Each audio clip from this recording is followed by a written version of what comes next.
bertambahnya iman orang itu karena ketaatannya. Jadi kalau jenengan itu mengerjakan ketaatan, hakikatnya adalah memperkuat dan memperkokoh iman panjenengan. Wa yanqus bil ma'asi, dan dia iman itu bisa degradasi, downgrade bahasa anak sekarang itu, anak milenial, downgrade, grade-nya turun, bahkan terjadi peluruhan dan pelunturan, iman berubah. Itu bisa karena tekunnya orang dalam kemaksiatan.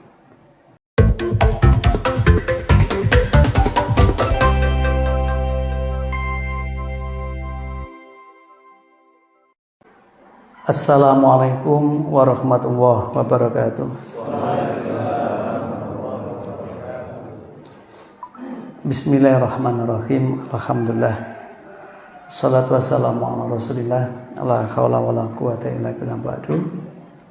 Bapak Ibu, saudara sekalian, keluarga besar warga Muhammadiyah yang ada di Tempurrejo, baik yang di Persyarikatan, yang di Aisyah maupun yang di Urtum dan di Amal Usaha. Alhamdulillah pada pagi ini tadi disebut ini pengajian perdana ya. Mudah-mudahan apa yang disampaikan oleh beliaunya tadi ini bisa menjadi awal yang baik sehingga bisa istiqomah. Karena perbuatan itu yang susah itu istiqomahnya, ya. Jadi minta kepada Allah untuk diberi kekuatan beristiqomah. Pagi ini saya ingin jelasin apa yang sudah dibaca oleh Qori tadi ya. Karena disebut kiai ya, saya pakai surban aja lah. Jadi yang kiai surbannya nanti ya. Kalau nggak disebut kiai saya nggak pakai surbannya tadi. Ini tadi dari salat subuh di Masjid Al-Qalam, kemudian kajian Adabul Mufrad, hadis Bukhari terkait dengan etika dan moralitas. Kemudian pagi ini saya di sini. Lalu insya Allah nanti jam 8 meluncur ke Watu Kebu. Kemudian jam 9 akan mampir ke Wuluan. Lalu jam 1 nanti di Sukorambi. Hari ini kebetulan hari yang padat. Maka saya terima kasih pada Mas Fakhri ya yang mengantarkan saya mulai tadi malam ya. Tapi itulah perjuangan yang mesti kita lakukan. Orang hidup itu harus bergerak. Tapi biar gerakannya tidak salah, maka harus ada langkah-langkah yang harus ditaati. Di antara langkah yang ditaati itu tentunya memperdalam masuknya iman. Bagaimana gerakan kita itu menjadi gerakan yang bisa meneguhkan dan mengokohkan iman kita. Berserikat, bermuhammadiyah itu identik dengan berislam yang sebenar-benarnya. Maka tujuannya semua yang dikerjakan sampai bangun masjid, bangun opo wae, itu adalah untuk bisa menyuntingi menegakkan agama Allah, agama Islam yang sebenar-benarnya. Agama Islam yang sebenarnya itu mengajarkan keimanan kita ya, agar menjadi orang yang ini ayat 102 misalkan. A'udzubillahi minasyaitonirrajim.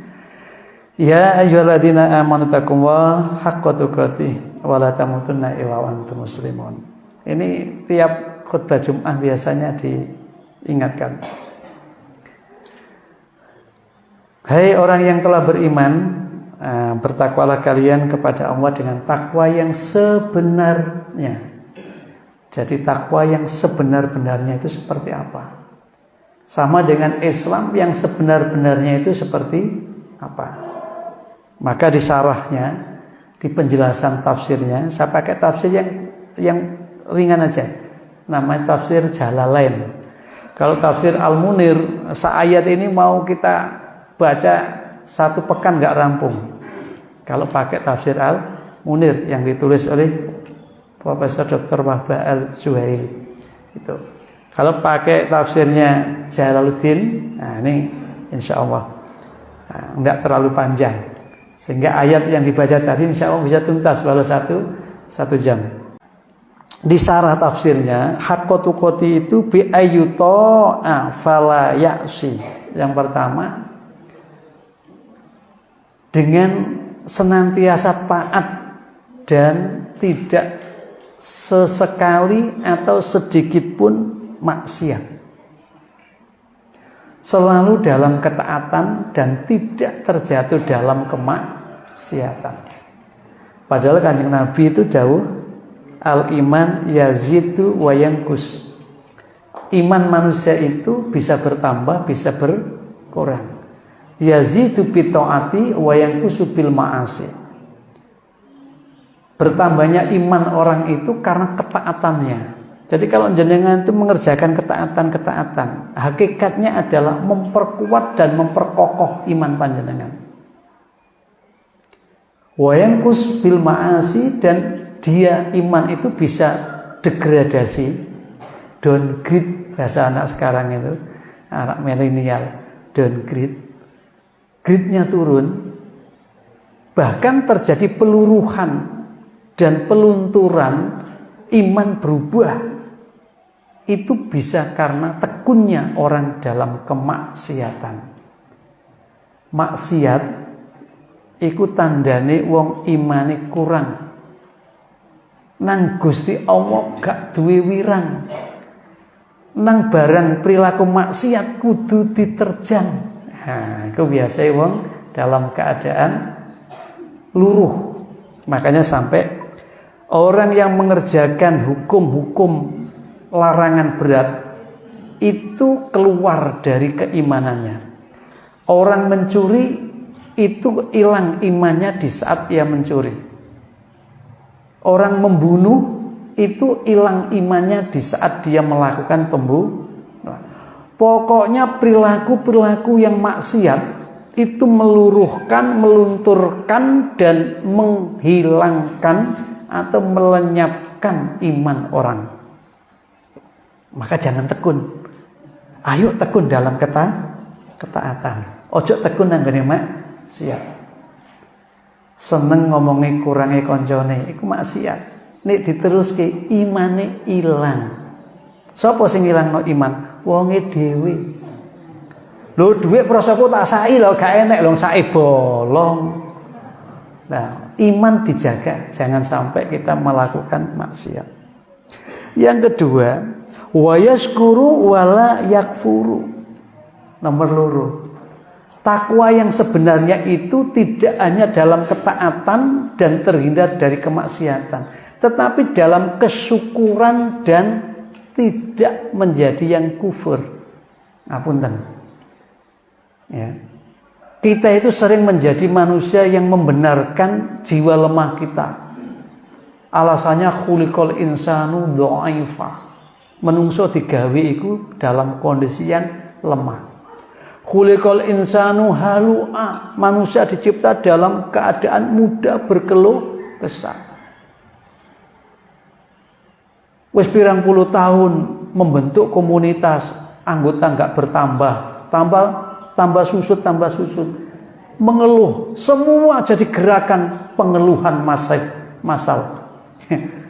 Cabang ngeluh, ranting ngeluh, daerah ngeluh, wilayah ngeluh, pusat ngeluh. Dia lupa bahwa masih diberi peluang untuk berada di sebuah komunitas yang keren seperti persyarikatan kita itu aja anugerah yang luar biasa. Lah kok duwe masjid ngeluh gara-gara jamaah kurang. Saleh wong bangun bareng kok gak tinggoni bareng. Goleki sapa mbiyen sing bangun, diajak. Apa yang bisa membuat rumah Allah itu kemudian disilaturahimi oleh manusia sebagai hambanya itu. Jadi sampean ada gula, ada semut. Ya apa masjidmu diparani wong akeh? Wong masjidmu gak tahu ngetokno gula. Ya. Masjidmu gak tahu ngetokno gula. Kowe iki slametan iki ora tahu. Diajak kala-kala nggo berkat bendina gantian 5 paribasane. supaya ini menjadi tempat yang begitu orang masuk tidak takut lapar. Kenapa? Di situ ada yang bisa diseruput, ngono lho ya. Ngono lho Bu ya. Garingan. Itu kan lagunya kemarau yang panjang, berilah setiti air. Waduh. Akhirnya jadinya cuma air liur. Atau bahkan mungkin air mata, isi duka, ya. Syukur kepada Allah tidak sampai terjebak dalam kekufuran, ya. Jadi kalau kita ingin haqqa tuqati, takwa yang benar itu jiwanya syukur, pandai berbagi dan selalu dalam kebahagiaan. Orang yang syukur itu orang yang bahagia. Karena orang yang nggak bahagia gak iso syukur, ya. Oleh akeh bahagia, oleh sithik. Nah, iki angel iki. Panen raya bahagia, paceklik. Oh. Berarti durung iso yaskur wala yakfur. Ya, iki nek tafsir sing ndek-ndek ya rasa dukur-dukur. Ya. Yang ketiga wayadkur wala yansa. Takwa yang benar-benar takwa itu selalu ingat dengan Allah dan tidak pernah lalai dengannya. Eling terus nang Gusti Allah. Jujur, awak dhewe eling nang Gusti Allah iku nalikane salat ya. Nalikane salat kan? Nalikane nyambut gawe eling enggak? Oh, kadang kala salatnya lali. Padahal puncak ingat aqimis shalah li dzikri. Tegakkan salat untuk ingat dengan aku. Wong salat begitu Allahu Akbar, eling gabah sing dipe. Kok mendung mau ya? Eling bagus. Melayang-layang kemana-mana. Lah ngono kok jare kakotu-koti. Ngono kok rumangsa wis bertakwa nang Gusti Allah. Padahal yang ketiga itu atine mung diisi karo keagungane Gusti Allah. Mau tidur ingat Allah, bangun tidur ingat, arep nang ndi wajah dipalingkan, kaki dilangkahkan, di situ ingat Allah. Inni dzahiban ila rabbi. Aku berjalan menuju Allah. Saya din, sehingga Allah lah yang akan menuntun, membimbing saya. Ya. Jadi jiwa yang tidak pernah lalai, padahal siapa yang hidupnya itu lupa dengan Allah, maka yang akan memandunya itu setan, dan kehidupannya akan diberi yang sempit. Karena setan itu nakut-nakuti kemelaratan, setan itu membangkitkan permusuhan, kebencian, ngejak suudzon wae dengan kehidupan ini. Itu setan. Tuh setan ini besar untuk ketan lemper Pak. Ya. Jadi orang harus senantiasa menjaga dawamu dzikri. Kenapa? Ala bidzikri la tatmainul qulub. Yang bisa menenteramkan, mendamaikan, menenangkan jiwa manusia itu ingatnya dengan Sang Penciptanya. Mula di anggaran dasar kita itu mukadimahnya ditulis raditu billahi robba wa bil islami dina wa bi Muhammadin nabiyya wa rasulah. Untuk bisa menjadi orang yang bertakwa itu harus ridho, rela, senang diatur hidupnya oleh Allah Subhanahu wa ta'ala. Gak ngatur-ngatur Gusti Allah. Ngapunten. Doa itu hakikatnya kan jaluk sesuai dengan keinginan dia kan? Ya toh? Sapa sing dijaluk Gusti Allah. Lamun yen to jaluk iku ngongkon, berarti sampeyan ngongkon-ngongkon Gusti, ngatur-ngatur Gusti. Ya Allah, jadikan aku, ya Allah, jadikan, ya Allah. Sing mau ngongkon sapa?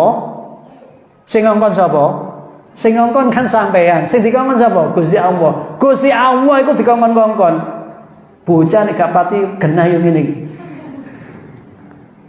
Ya Allah, berikanlah aku kekuatan untuk bisa ridho dengan apapun yang kau tetapkan padaku. radhiyallahu anhum wa radu an dzalika liman khasyya rabbah. Jadilah orang yang ridho dengan aturannya Allah itu. Ya. Disinilah suasana ingat dengan Allah itu menenteramkan, mendamaikan, menenangkan jiwa manusia. Kau tak pernah mawadda'aka rabbuka wa ma qala. Kau tak pernah ditinggalkan oleh Tuhanmu dan kau tidak pernah dibiarkan sendiri menjalani hidup ini. Kau selalu didampingi olehnya. Tidak hanya dia utusan namanya malaikat kafadhah untuk menjaga panjenengan, menjaga kita ini. Ketika kita menyebut Rabbunallah tsumastaqamu tatanazzalu alaihimul malaika alla takhafu wa la tahzanu. Ketika kau betul aku bertuhan dengan Allah, istiqamah, konsisten, continue, langgeng, maka Allah turunkan malaikat-malaikat mendampinginya supaya tidak terhinggapi kegalauan, terhinggapi keresahan, kegelisahan, kekhawatiran, ketakutan. Urip sepisan ning donya kok wedi kelangan apa wae. Iku berarti durung temen percaya nang Gusti Allah. Lillahi ma fis samawati wa ma fil ardh. Sing wedok pamit mekok kegiatan Aisyah gak mulai-mulai teko gegere. Nanti ae Bu sampean gak mulai-mulai. Kuatir dadi srimingga. Isinya kekhawatiran terrefleksi dalam bentuk amarah. Berarti durung sampai pada kategori ini. Kalau wanita dimanapun sudah kita serahkan kepada Allah, dia seorang mukminah, dijaga oleh Allah. Ya kan? Umatku kata Nabi tidak pernah berkumpul dalam keburukan. Itu yang kita yakini. Pasti berkumpul dalam kebaikan. Faqalu ya Rasulullah, maka para sahabat pada saat dijelaskan seperti itu, mereka mengatakan wahai Rasulullah, wa may yaqwa ala hadza, sapa Gusti sing iso duwe takwa sing kaya ngene kuwi? Siji, taat gak maksiat. Loro, syukur gak kufur. Telu, dawamu dzikir gak tau lali nang Gusti Allah. Sapa umatmu sing iso kaya ngene kuwi? Kaya wong Temurejo kuwabe iki ya ora iso. Ora iso, awak dhewe wis nyoba. Aku ndelok sampean niku ora ketok wajah sampean, tapi ketok keagungane Gusti Allah. Ya Allah, sampean dadekno wong wedok-wedok kok ketok ayu-ayu ngono ya. Nang Gusti Allah duduk ndelok wajah sampean. Kenapa jamal kamal, keindahan dan kesempurnaan itu milik Allah. Masa kita kok kono ana sing ireng blesek rada pesek menjeru misalkan ya ta. Duh Gusti jenengan gawe sing kaya ngono ki ya kok anggun gitu loh ya. Ndelok sampean iku semangat, ganteng-ganteng gitu ya. Itu bukan melihat jenengan tapi melihat Allah yang punya af'al, Allah yang punya karya. Ini karya-karya Allah. Ya ta. Wae ngaji kok teko kabeh ngono. Iku bukan melihat perbuatan orang, tapi melihat itu perbuatan Allah Subhanahu. Baik Bapak Ibu yang kemuliakan, sampai nunggu gak kerasa, tapi yang berdiri itu kerasa. Ya, walau disuguhi ini, kalau saya minum tetap malah gini. Daripada gini, lebih baik saya akhiri. Mudah-mudahan ada manfaatnya. Kurang lebihnya mohon maaf. Yo nek isa butuh mana jongkok ngaji mana ditambahi hari lainnya. Terima kasih hadana wa yakum nasrun minallah wa fathun qarib wa basyiril mu'minin. Wassalamualaikum warahmatullahi wabarakatuh.